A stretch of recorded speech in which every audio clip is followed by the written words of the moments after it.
bom dia, boa tarde ou boa noite, dependendo do horário que você está assistindo ao Safety Cast, o seu podcast sobre saúde e segurança do trabalho. Esse podcast é do grupo Safety World, que é uma empresa de soluções completas de saúde e segurança no trabalho, meio ambiente e também sustentabilidade. Eu sou Natália Mazari e vou conduzir vocês neste bate-papo do dia. E hoje o tema é Janeiro Branco. Por que Janeiro Branco? O que significa? Quais são os pontos mais importantes sobre o tema que é válido a gente discutir? Para falar sobre isso, eu trouxe uma convidada muito especial, que é psicóloga, uma estudiosa sobre psicologia do trabalho. Senhoras e senhores, está aqui comigo Vanesca Júlio. Seja muito bem-vinda, Vanesca. Tudo bem? Tudo bem, Natália. Obrigada pelo convite. De nada. Nós estamos muito felizes por você ter aceito, porque é sempre bom a gente falar sobre temas com quem tem propriedade para falar, que estuda e gosta do assunto, né? Verdade. Legal. E, Vanesca, vamos, assim, começar pelo início, né? A gente já está em 2025, então, assim, as campanhas nunca vão parar. Janeiro marca conscientização sobre saúde mental. Mas por que Janeiro Branco? Exato. Na verdade, todo esse movimento do Janeiro Branco ele começou em 2014, justamente porque as empresas começaram a perceber essa movimentação, esse adoecimento do colaborador. E janeiro é o mês que inicia o ano. Então, nós temos 12 meses para trabalhar esse nosso colaborador, trabalhar a saúde mental, o comportamento das pessoas, fazer com que o ambiente de trabalho se torne mais leve, né? Não só o ambiente de trabalho, mas a vida de uma maneira geral, e dando esse enfoque na saúde mental. Porque quando a nossa saúde mental está em equilíbrio, o resto também fica muito mais fácil para estar acontecendo. É verdade, né? Como diz aquele ditado, mente sã, corpo são, né? Isso é muito verdade. Se a sua cabeça, se a sua mente está em equilíbrio, o resto funciona naturalmente. E quando a gente fala de mente, Vanesca, assim, eu imagino as muitas nuances que a mente humana tem. Eu costumo falar muito sobre quando você escolhe uma área aí disciplinar para você estudar. Algo lógico, não vou dizer que é fácil, mas em vista daquilo que é mais humano, é algo mais certo de você lidar, né? Porque alguém já te entregou aquilo pronto. É claro que tudo está sujeito a ser contestado, né? Ter mais estudos, melhorias acontecem, mas quando a gente está falando da mente humana é um pouco diferente, porque existem muitas nuances aí, como eu falei. Então, acaba sendo algo mais complexo para você lidar. E aí eu queria saber, antes da gente entrar nesse bate-papo mais profundo para a gente falar sobre saúde mental, por que a Vanesca escolheu psicologia para estudar a mente humana e a relação dela com o trabalho? A psicologia é uma delícia, Natália. Quando a gente consegue fazer esse entendimento, deixar claro, né, que nós estamos sempre em constante transformação, o nosso local de trabalho tem que ser um local tranquilo, a nossa família tem que ser uma família mais equilibrada, e isso sempre me chamou a atenção, esse comportamento humano. Então, por que algumas pessoas agem de uma forma, outras de outra? Por que tem uma pessoa que é sempre muito zen, a outra é mais agitada? Sim. E eu sempre fui uma pessoa muito curiosa. E a psicologia ela tem isso, você sempre vai estudar, porque o ser humano ele é uma caixinha de surpresas constante. Né? Nós estamos em modificação a todo momento. Obras constantes. Sempre em construção. É isso aí. E aí, isso me chama muita atenção, isso é muito gostoso, porque significa o quê? Que mesmo que algo que não esteja no padrão que eu estabeleci, eu posso ressignificar. Eu posso dar uma outra vertente, eu posso fazer um processo de autoavaliação. Poxa, meu comportamento foi interessante, não foi? O que eu tenho que estar modificando em relação a isso? E isso, de fato, me aguça no ser humano. Legal. Né? Porque o psicólogo, ele não repara, ele analisa, né? Então, assim, ele vai ali no profundo e ele quer entender as motivações humanas, como você falou. E agora, assim, como que você acha, por que, assim, que você chegou, na verdade, a essa conclusão de que estudar a psicologia do trabalho seria o mais interessante para você? Hoje, eu faço a parte clínica ainda, de Sim. atendimento clínico, e isso foi o precursor, foi o que me chamou a atenção. Né? O número de pessoas que começaram a chegar no meu consultório em função de adoecimento do trabalho. Então, começou com excesso de ansiedade, um ataque do pânico, né? Olha, eu estou muito estressado, eu estou muito irritado, estou levando problemas do trabalho para casa, e isso me virou uma chave. Né? Opa, será que esse local de trabalho está sendo mentalmente saudável? O que pode ser feito? Quais são as atividades que podem ser elaboradas com o objetivo de melhorar esse local de trabalho? Porque nós ficamos muito mais tempo no local de trabalho do que em casa. Verdade. E, às vezes, nós não nos damos conta disso. Né? Algumas pessoas trabalham em turno, então elas ficam, dependendo da profissão, 24 horas fora de casa. É verdade. E aí, quando retorna Os para plantões, dormir. né? Exatamente. 8 horas, 12 horas no máximo, sai daquele plantão, entra no próximo, e por aí vai. Então, assim, a gente não se dá conta disso. O ser humano não parou para observar de uma maneira um pouco mais significativa o quanto nós ficamos fora de casa. Tem gente que hoje trabalha em casa. Mas ainda assim é trabalho. E ainda assim é trabalho. É. E aí fica um pouco mais delicado, porque não tem aquela dicotomia de espaço. Não. Né? Eu estou em trânsito, eu estou a caminho do meu trabalho. Não, eu já acordo no meu trabalho. É. Então, exige um nível de conscientização muito maior, de retidão, porque as metas continuam as mesmas. Tá? Mas essa questão do eu não tenho que ir para o meu trabalho, eu já estou no meu trabalho, isso também gera bastante ansiedade. E aí você falou sobre separar o trabalho da casa. Como é que separa? Por isso é importante essa visão. Né? Assim, com a pandemia, isso passou a ser muito constante. A pandemia fez com que todos nós, a humanidade toda, começasse a se reformular várias situações. Com o trabalho não foi diferente. Então, muitas pessoas, as empresas mesmo encaminharam, né, a baia de trabalho ali para a casa e possibilitando aquela pessoa que o trabalho fosse feito. Porém, a gente não pode deixar de abrir mão que o local de trabalho passou a ser o local da casa, o que gerou ansiedade, o que gerou um certo incômodo, porque como que eu fecho a porta para o meu filho chamando? Né? Às vezes eu estou trabalhando, mas meu filho está batendo na porta pedindo minha atenção. Então, isso começou a gerar uma ansiedade e um transtorno para algumas pessoas muito severo, porque não é todo mundo que se adapta ao home office. Isso é verdade. O home office não é para todos. Isso tem que ficar muito Há claro. pessoas e pessoas, né? Há profissionais Exatamente. e profissionais. Tem aqueles que vão render mais no ambiente presencial, porque eles têm aquela necessidade de ter alguém ali monitorando, né? Talvez, e eles se sentem assim mais proativos em um ambiente coletivo. E outros que já precisam mais daquele... Não que precisam, mas lidam muito melhor com o ambiente mais privado, né? O ambiente coletivo, ele trabalha muito bem a criatividade da pessoa, porque você tem trocas. Olha. Então, dependendo da profissão, o home office você fica muito isolado. E esse isolamento causa alguns comportamentos e algumas sensações não saudáveis. Como, por exemplo? Olha, eu tinha uma equipe de 5 pessoas, onde nós trocávamos conteúdo, onde nós discutíamos os assuntos. E aí, quando eu estava um pouco estressado ou um pouco dispersa, eu conseguia levantar, eu fazia um café, eu conversava com fulano, que me dava uma ideia. E aí, o meu dia ficava um pouco mais produtivo. Quando você está isolado, sozinho em casa, você não tem essa troca. E aí isso começou a gerar uma não produtividade para algumas pessoas. Claro que a gente não pode negociar isso, colocar isso para todo mundo. Né? Não é uma regra, não é geral isso.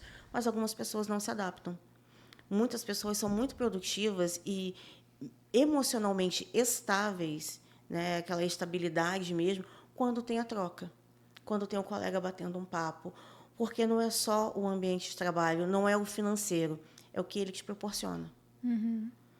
Quando você faz o que você gosta, você vai ter estresse, você vai ter metas a serem batidas. Faz parte. Faz parte, isso faz parte de qualquer trabalho.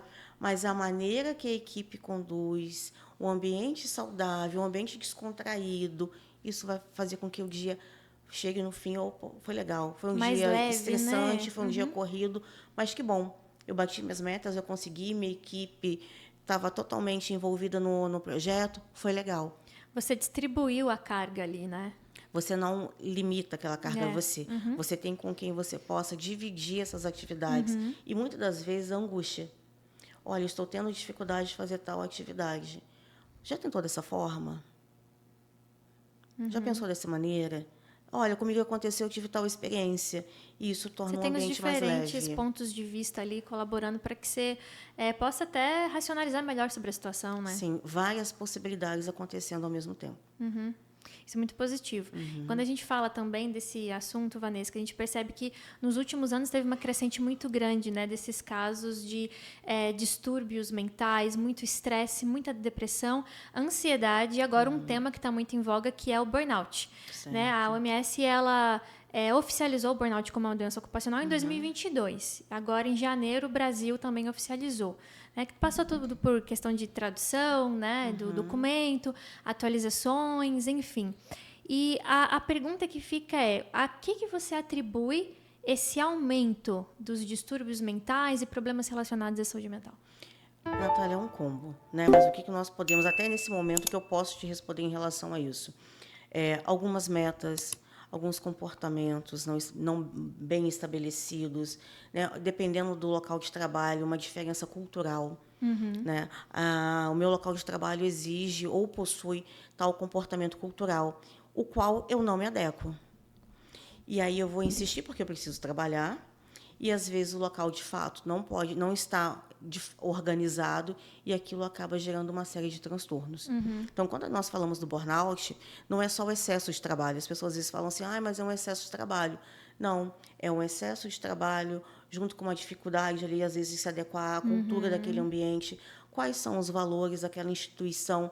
Então, não é só o excesso de trabalho, né? É um combo. São várias situações conflituosas que ocorrem no mesmo espaço de tempo e que aquela pessoa, às vezes, ou ela tem uma dificuldade em lidar, Sim. né? Porque vai contra os conflitos, contra os valores, enfim. Ou ela, de fato, não está preparada naquele momento Para lidar com aquela situação. E no sentido, assim, relacionado ao trabalho, a gente sabe que, por exemplo, não é só muito trabalho, jornada de hora exaustiva.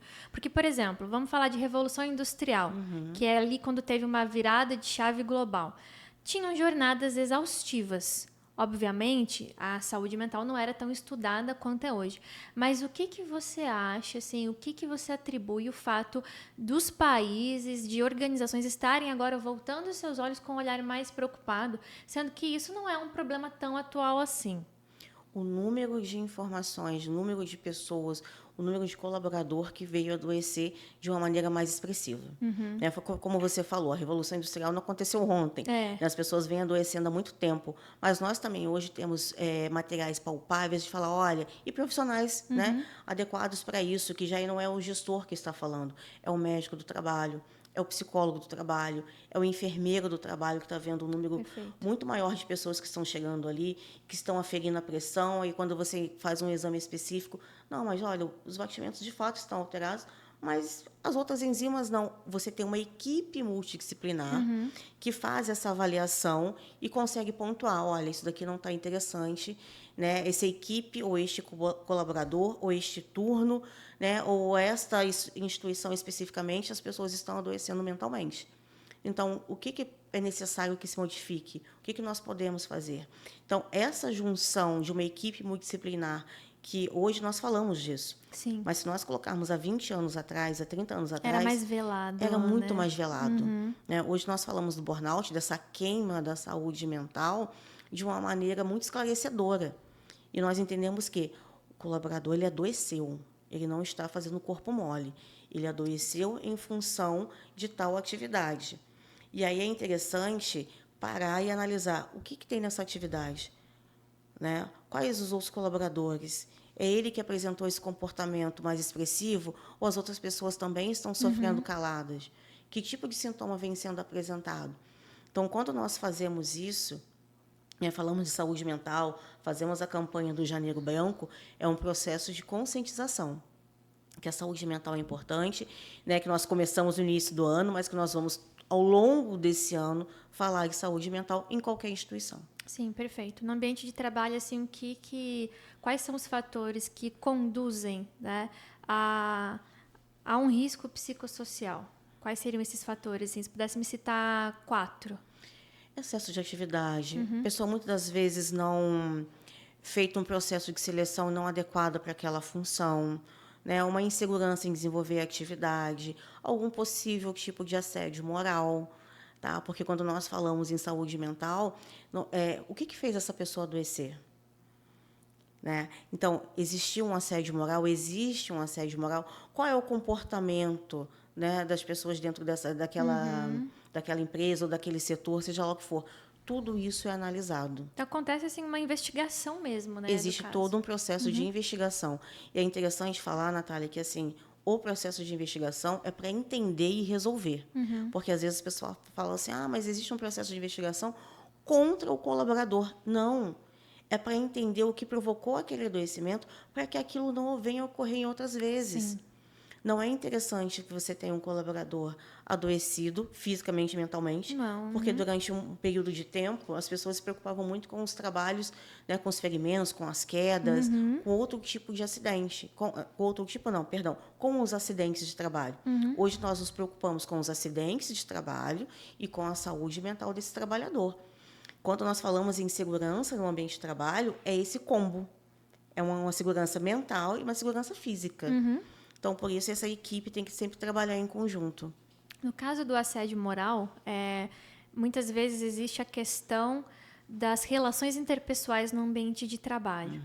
Nessas situações, assim, se há uma situação de uma indisposição ali entre duas pessoas, o que é indicado para essa empresa fazer, assim, ao notar isso? Como é que ela conduz uma situação dessa? É interessante que o gestor, né, ouça essas pessoas, tente entender de fato o que aconteceu, qual foi o estopim para aquela situação, né, analisar o que pode ser feito para melhorar. Porque quando nós falamos em trabalho, nós também falamos em diversas culturas ocupando o mesmo espaço. E é fato que, em algum momento, essas culturas podem se chocar. Vai ter divergência ali. Vai ter divergência. Okay. É saudável que se tenha divergência, é importante a gente falar isso, porque quando você tem uma maneira diferente de pensar, você abre um leque. Se todas as pessoas olham da mesma maneira e ninguém apresenta uma diferença de, olha, eu não concordo com isso, acho que pode ser feito dessa forma, as coisas ficam muito melhor. Né? Não é aquela situação, eu vou por esse caminho aqui porque sempre foi dessa forma. Não está infringindo uma regra, é necessário que se fale, é produtivo para a equipe, ok, vamos levar isso em consideração. Sim. Só que isso também pode gerar conflitos. É. Né? Então, tem que ter essa balança aí, tem que colocar isso sempre de uma maneira muito ponderada. E aí, uma das situações que, quando há esse tipo de conflito, que nós sempre orientamos dentro das empresas é, ok, quem que pode intervir de maneira neutra? Isso é muito importante. Qual é o profissional dentro dessa empresa ou dentro dessa repartição que pode fazer essa intervenção neutra? Se eu venho observando um comportamento mais agitado de determinada pessoa, não espere que essa pessoa venha ter um comportamento de ter uma explosão com um colega. Chame antes. Vamos fazer ali um ambiente mais saudável? O que eu posso levar para aquele ambiente de trabalho que faça com que as relações interpessoais fiquem mais amenas ou que as pessoas consigam conversar de uma maneira mais tranquila? Pacífica, né? Pacífica. E, às vezes, são pequenas ações, Natália, assim, um ambiente mais acolhedor, um espaço que a pessoa consiga tomar um café em pequenos intervalos, um local que tenha uma mesinha de jogos, o mais simples possível, mas que essa equipe, que essas pessoas consigam interagir não só para falar de trabalho, mas que elas consigam, aos poucos, se conhecerem também. É o ponto de chegar e falar, olha, hoje eu não estou muito bem, estou com uma indisposição, estou com um problema em casa. Opa, eu já sei que hoje não é o melhor dia do fulano. Eu vou me manter, amanhã eu converso sobre tal assunto com ele. Sim, muito importante. São pequenas atividades, mas que no dia a dia faz uma diferença muito significativa. No final você viu que aquilo ali teve um desdobramento que é bastante grande, né? Às vezes é algo pequeno, mas aquilo ali teve um impacto positivo. Sim. Às vezes as pessoas falam assim, mas aí eles vão ficar ali jogando um totó. Não é jogar um totó. É o que aquilo representa. Exatamente. Mas as pessoas estão indo almoçar rapidinho, almoçam ali em 10, 15 minutos e ficam 30 minutos na área de recreação. Que ótimo. Que às vezes a alegria de muitos empregadores é o quê? Almoçaram 10 minutos, já voltaram a trabalhar. Né? Ou produtividade. Mas... E aquela parte do descanso que é importante, Sim. aquela pausa. Às vezes todos terem aquela pausa ali do almoço, de, sei lá, uns 30, 40 minutos jogando, se divertindo, rindo todos juntos, é saudável, porque isso também vai impactar mais na produtividade. Sim, e isso faz com que as pessoas venham se conhecer de uma outra forma. Né? Às vezes chega um gestor, um gerente, seja lá o que for. Nossa, mas eu achei que você fosse mais carrancudo, que você fosse mais fechado. Não, gente, eu brinco, eu converso, eu falo, mas há momentos que eu preciso chamar a atenção. Então, existe uma quebra também da visão do outro e uma compreensão de, olha, a minha função exige que eu tenha tal posicionamento. Eu não estou sendo perverso, estou sendo, dentro daquilo que eu me propus a fazer, eu estou sendo profissional. Consistente nas suas tarefas, né? E o local de trabalho é um local que é muito curioso, Porque há muito tempo as pessoas falavam assim, eu vou trabalhar e vou voltar para casa, só isso. Eu vou lá, vou fazer o meu, vou ganhar o meu dinheiro e vou voltar para casa. Não, você faz amizades e muitas delas você leva para a vida toda. Isso é verdade. Você pode até trocar o seu ambiente de trabalho, mas aquela pessoa continua sendo seu amigo. Com certeza. Continua fazendo parte das festas, você continua convidando, conversa ali. Exatamente. É bem mais leve. Muito mais leve. E com isso, com essas pequenas intervenções, a gente entende que o ambiente de trabalho ele pode ser mais saudável, muito mais leve. Que ferramentas assim a psicologia oferece para que a partir de, né, agora em janeiro, já que está tendo bastante essa implementação, empresas estão se adequando à atualização da NR1, né? Quais são as ferramentas que a psicologia oferece que essas empresas podem adotar para fazer com que esses ambientes de trabalho fiquem mais saudáveis, o bem-estar ali seja mútuo, né? Sim, essas empresas elas podem fazer uma avaliação psicossocial um pouco mais coesa dos seus colaboradores, né? Sejam com os testes, sejam com as escalas. E dentro desse contexto, o que eu posso utilizar dessas informações para ter um ambiente ali que eles consigam ter, que seja 10, 15 minutos, tá, Natália? Mas, assim, de uma integração, de uma conversa, de um bate-papo. Eu posso colocar pequenos intervalos ao longo do dia, né? Eu posso iniciar esse dia com algum tipo de integração diferenciada, né? A gente sempre fala de treinamento. Eu posso fazer um treinamento que seja uma vez por mês, que seja a cada 2 meses, mas que seja para trabalhar algo específico dentro daquela equipe. Objetivando o quê? Objetivando que aquela equipe seja mais coesa, mais leve, que as pessoas consigam trabalhar as diferenças culturais, os valores. Então, ao longo de alguns períodos, algumas pequenas atividades voltadas para aquela necessidade específica de uma equipe, sejam trabalhadas. Quando a gente fala assim, você fala, nossa, mas isso é muito complexo. Não, o mais difícil, às vezes, é você identificar o que precisa ser trabalhado. E com quem especificamente precisa ser trabalhado. Porque nós temos referências dentro do nosso trabalho. Então, se a minha referência me passa uma relação de tranquilidade, mas com pulso, com uma certeza, né? Eu tenho fulano como minha referência. Então, se o fulano está muito bem treinado, o restante da equipe fica mais tranquila. Isso é verdade. Né? E ele passa a ser ali uma ilha de confiança. E a gente consegue observar que, com isso, o nível de ansiedade cai. O nível de, às vezes, a pessoa fala, olha, eu comecei a observar que todo dia X é o dia que eu tenho que ir para o meu local de trabalho. Às vezes eu apresento um tremor, eu tenho um mal-estar, eu tenho uma dificuldade, eu tenho uma insônia para dormir. Né? Os meus olhos ficam saltitando ali. A gente até brinca, fala, o olho começou a pular, sinal de alerta, daquela piscada, sinal de alerta. Né? Então, assim, as pessoas começam a perceber que o corpo fala. Isso é uma realidade. Dá sinais, né? O nosso corpo, a todo momento, ele dá sinais. Nós, que muitas das vezes, não percebemos. E isso acontece com muita facilidade. Então, quando nós fazemos um trabalho, quando a psicologia entra dentro da organização para fazer esse trabalho, a gente começa a fazer uma autoavaliação. Né? Aquela pessoa faz uma autoavaliação dela.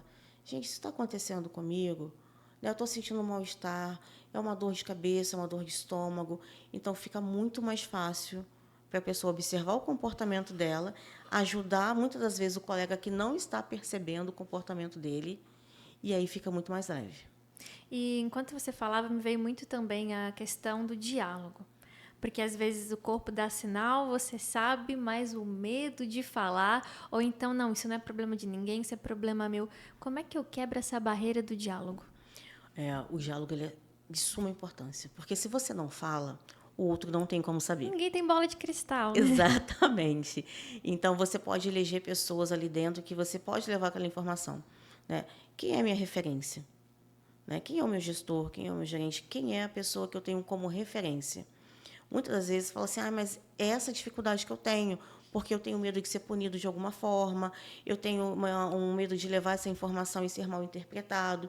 Então, nós fazemos um trabalho ali de conscientização. E da quebra mesmo desse medo. Olha, se isso te incomoda, pode incomodar um outro colega. Né? E isso pode ser levado de tal forma a ajudar toda a equipe. Então, a gente trabalha esse processo de confiança também com o colaborador, para que aquele incômodo dele seja algo produtivo e palpável de uma maneira satisfatória para toda a equipe. Porque talvez ele tenha percebido de uma forma muito antecipada do que os outros colegas. Tem algumas pessoas que têm essa característica. né? Olha, eu consigo enxergar daqui a alguns meses que talvez tal manobra, tal ação não seja interessante. Mas por que você acha isso? Por causa disso, disso e disso. Né? Faz sentido? É coeso? É importante a fala dessa pessoa? É importante, ele está certo. Então, como que nós vamos reverter isso de uma forma para o seu gestor? De que maneira você pode estar levando essa informação? Quais são os canais que você tem que você pode levar essa informação? Porque, às vezes, as pessoas têm uma dificuldade em verbalizar, Sim. mas ela pode levar aquela informação através de um outro canal que aquela empresa venha fornecer. E aí fica muito mais fácil. Talvez não seja o ideal, mas seja dentro das possibilidades, do limite que ele Aquilo tem, que você tem. aquilo que ele tem. Do lado do gestor, como que eles devem, assim, que práticas que eles têm que adotar para que eles possam mostrar que eles não mordem, vamos colocar assim. Sim, ter sempre esse diálogo com a equipe. Né? O gestor, ele tem esse papel da liderança, da segurança, e ele, de fato, é a referência. Então, assim, ele tem que fazer com que a equipe olhe para ele não com um olhar de punição, mas com um olhar de essa referência que eu tenho. E muitas das vezes o gestor ele tem que ser uma pessoa séria, dependendo da função. Não pode existir essa liberdade um tanto quanto maior, porque ele vai perder referência. Mas ele pode sim chamar individualmente para conversar, caso ele perceba que tem algo acontecendo e ele não consiga identificar. Olha, fulano, estou chamando aqui porque estou vendo que você está um pouco mais ansioso, um pouco irritado. Né? Eu vejo que você, ao chegar, sempre coloca as suas coisas em determinado local, vai tomar um café, conversa com fulano, está levando um tempo maior para entregar as suas responsabilidades, enfim. Está tudo bem? O que eu posso te ajudar? O que eu posso te ajudar? O que eu posso ser útil? Né? De que maneira eu posso te ajudar? Esse eu posso te ajudar já quebra. Porque o colaborador ele vai entender que, opa, eu tenho alguém que está estendendo a mão.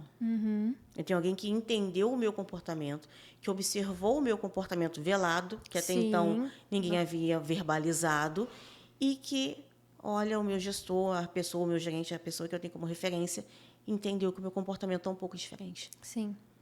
E uma coisa que é super legal da gente sinalizar também é que quando você abre nessa porta para que as pessoas venham até você, isso é bom porque você está criando esse ambiente seguro também, né? Essa segurança na comunicação que também é muito importante.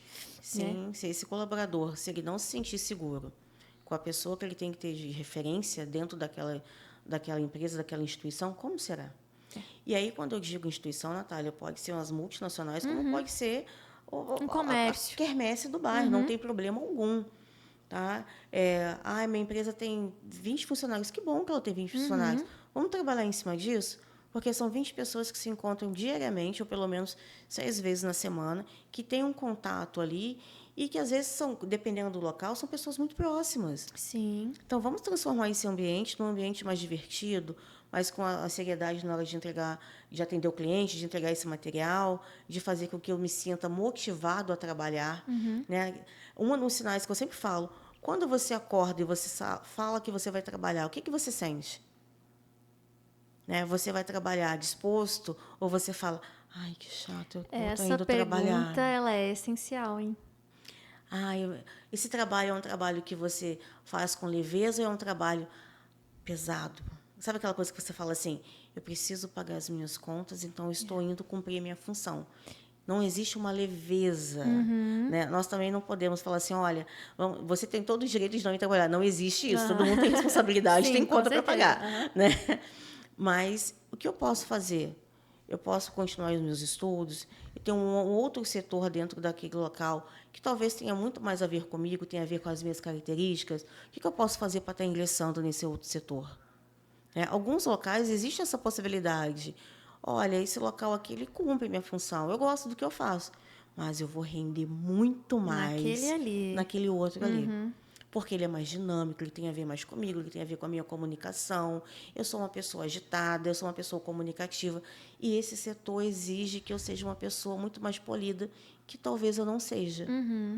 Então, essa importância de saber também aonde eu irei e quais são as minhas características pessoais dentro daquele local é muito importante.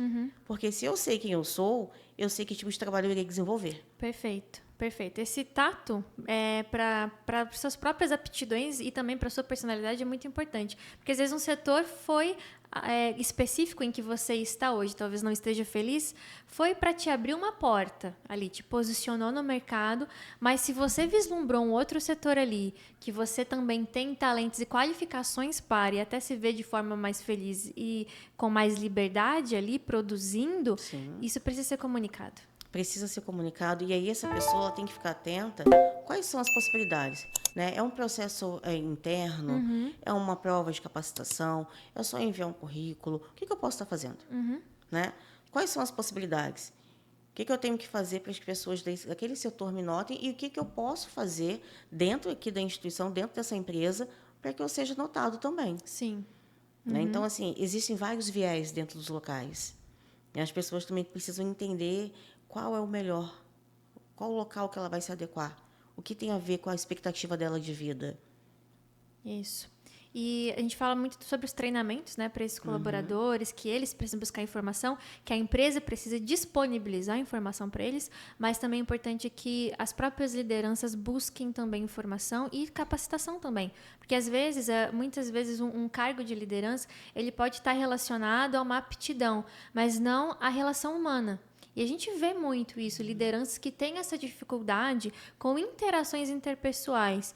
Então, como que você enxerga isso também? Que é importante, é necessário? Como que as lideranças podem se movimentar para que elas alcancem também esse nível de comunicação, de aptidão aí para as relações? A liderança ela tem muitas das vezes um local muito de presença e de imensa responsabilidade. Sim. Né? Ela é referência para muitas situações ali. E ela sofre com isso. Porque se ela é referência de toda a equipe dela, ela tem uma carga muito maior e uma cobrança automática que eu não posso errar, eu tenho que ser sempre um gestor impecável. A pressão é maior, A pressão né? é muito A pressão maior. é muito maior. E quando você faz um trabalho com essa gestão, com essas lideranças ali de cada setor, onde eles consigam entender que a minha frustração, a minha preocupação, o meu medo em relação a determinada situação, a um acidente de trabalho, ou eu tenho medo de, com a minha fala, às vezes, um pouco truculenta, não que seja a intenção, vamos deixar isso bem claro, mas cometer um assédio moral. Né? Às vezes eu posso ter uma fala que, na minha concepção, é uma fala neutra, mas na concepção do outro, né? não. Né? Vai saber que tipo de gatilho, que tipo de comportamento aquilo vai gerar no outro. Exatamente. Então, assim, quando nós fazemos esse treinamento dessas referências, desses líderes, fica muito mais fácil. Eles começam a entender qual é a maneira, que tipo de comunicação eu estou tendo com o meu colaborador. Está uma comunicação saudável ou está uma comunicação violenta? Né? A maneira que eu me aproximo deles. Porque muitas das vezes, é muito curioso isso, Natália, eu falo muito da questão da fala, mas a questão corporal. Né? O corpo ele fala muito. Então, às vezes, as pessoas são as pessoas um pouco mais altas, naturalmente altas. Então, ela vem com uma postura corporal diferente. Dependendo da fragilidade do outro, aquilo pode ser interpretado de uma maneira equivocada. E não existe nenhum tipo de, vamos colocar, uma tentativa, uma abordagem, né, de deixar o outro mais intimidado. Não. É simplesmente uma postura que aquele chefe, que aquele patrão, que aquele gestor, que aquela pessoa ali tem, que aquele líder possui. E a gente não pode negar também que, infelizmente, tem algumas pessoas que ainda têm um comportamento de patrão, não de líder. Explica assim para quem está nos ouvindo agora, nos assistindo, qual que é a diferença ali. Falando muito grotescamente, assim, muito superficialmente, né? O líder, ele está junto com a equipe. Então, ele dá exemplo, ele pega, ele faz, ele tem uma comunicação muito mais fácil, ele tem a equipe que joga com ele, ele faz parte daquele time. Sim. Né? O patrão, ele tem uma postura muito rígida. E, muitas das vezes, a fala é uma fala truculenta, uma fala chega a beirar a falta de respeito. Né? Olha, tem que fazer desse jeito, tem que fazer dessa forma. Ele não tem uma escuta apurada desse colaborador. Ele muito mais manda do que está presente naquela execução. O líder, não. Todas as pessoas entendem que ele está ali no mesmo time para jogar. Sabe que ele tem uma outra responsabilidade, mas tem uma confiança muito maior e, geralmente, não tem uma confiança de medo. Não é uma relação de medo, é uma relação de confiança com esse líder. O que não existe com o patrão. Porque não existe uma acessibilidade, não existe uma possibilidade de levar uma informação, não existe, olha, eu gostaria de trazer essa ideia, né? O que o senhor acha de agir dessa forma? Sem liberdade nenhuma, né? Sem nenhuma liberdade. Então, o patrão, ele ainda está muito engessado há 40, 50 anos atrás. Sim. O líder, ele vem junto com a equipe dele construindo várias possibilidades, né? E essas pessoas entendem que legal, ele está jogando no meu time. Legal. Isso é muito mais fácil para que eu fique confortável para levar uma informação. Isso. E é bom, né, você não matar, entre aspas, né, as pessoas que estão junto com você. Porque, às vezes, alguma atitude, assim, mal pensada, que você teve essa visão de patrão, você está matando as pessoas que te trariam informações, que te trariam notícias. Aí, quando algo der errado, eles vão ter medo de comunicar. Exato. E aí todo mundo perde. Então, eu vejo muito isso, que o líder tem essa visão de se houve uma falha, eu falhei. Já o patrão não, vocês falharam. Exatamente. E quais ferramentas uma empresa pode usar para que ela possa fazer esse gerenciamento do estresse ocupacional e também a prevenção dos adoecimentos mentais? Principalmente prevenção.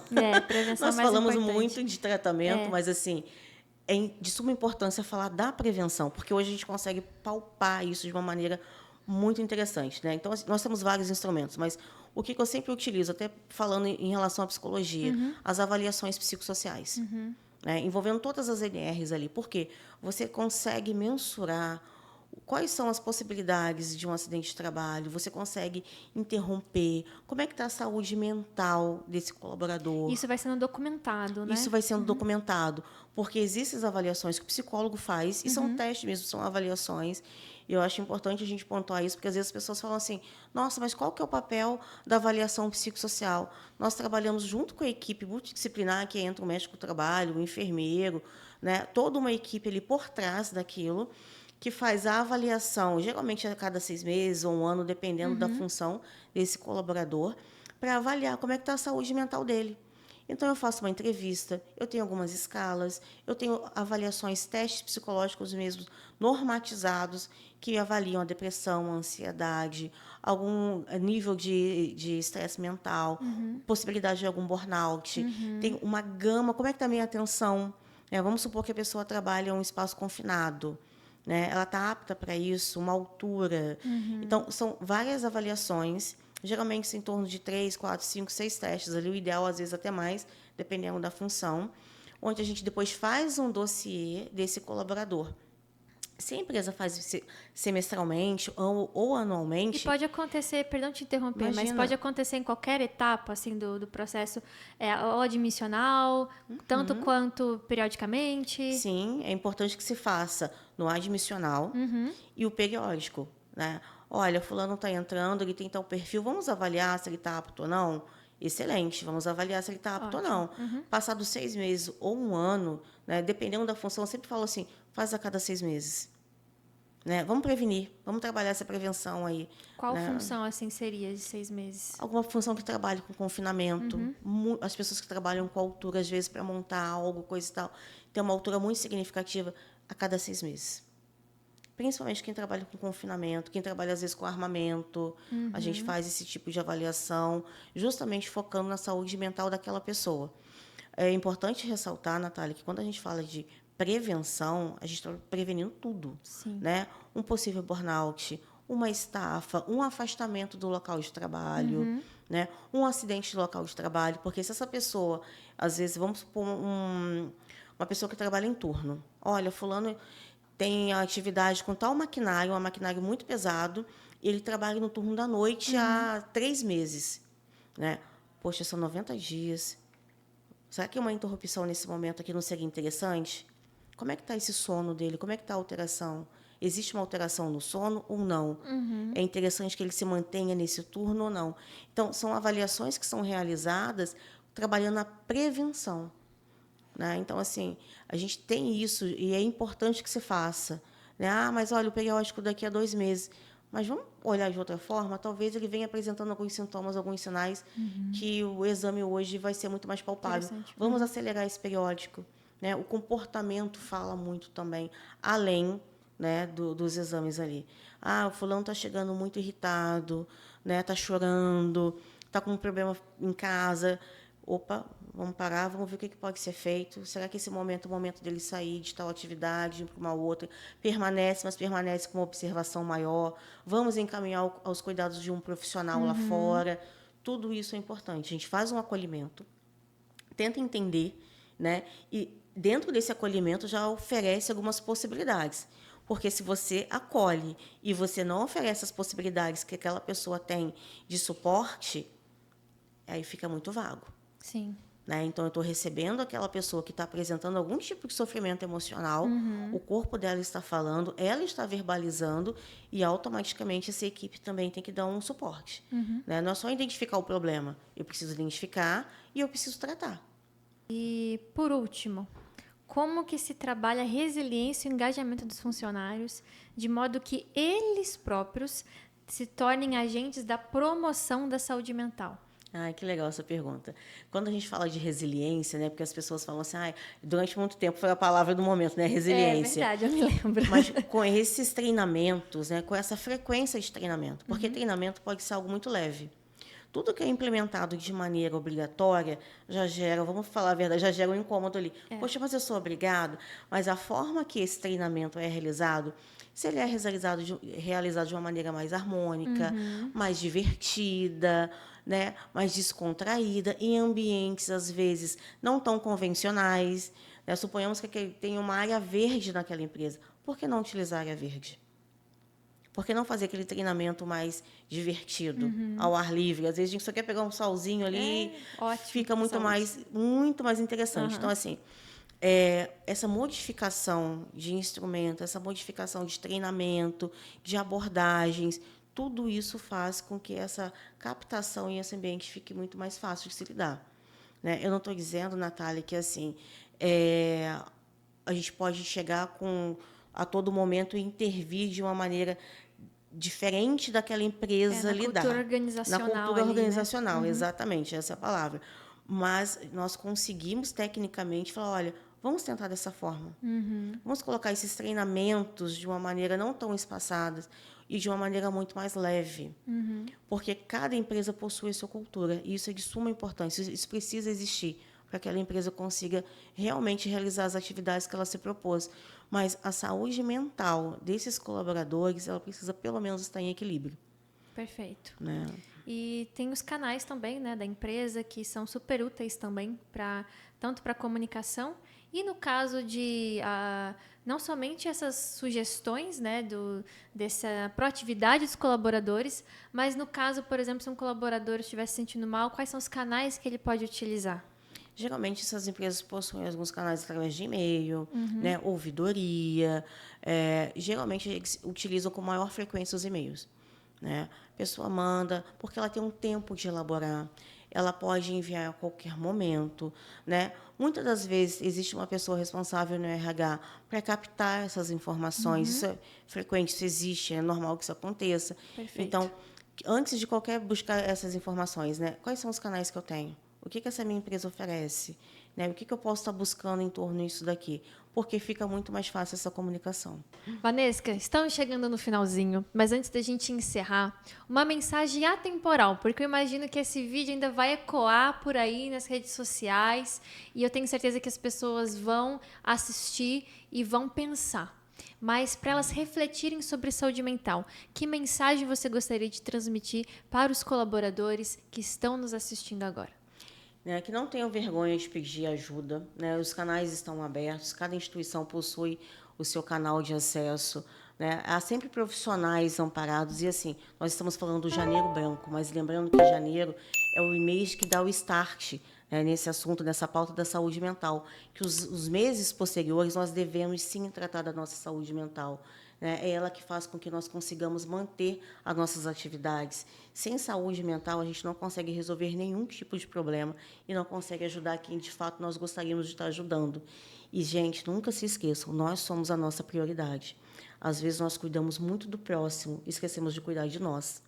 Então, eu sempre deixo um alerta. Como que você vai cuidar da sua esposa, do seu filho, do seu companheiro, das pessoas que você ama, se você não está bem?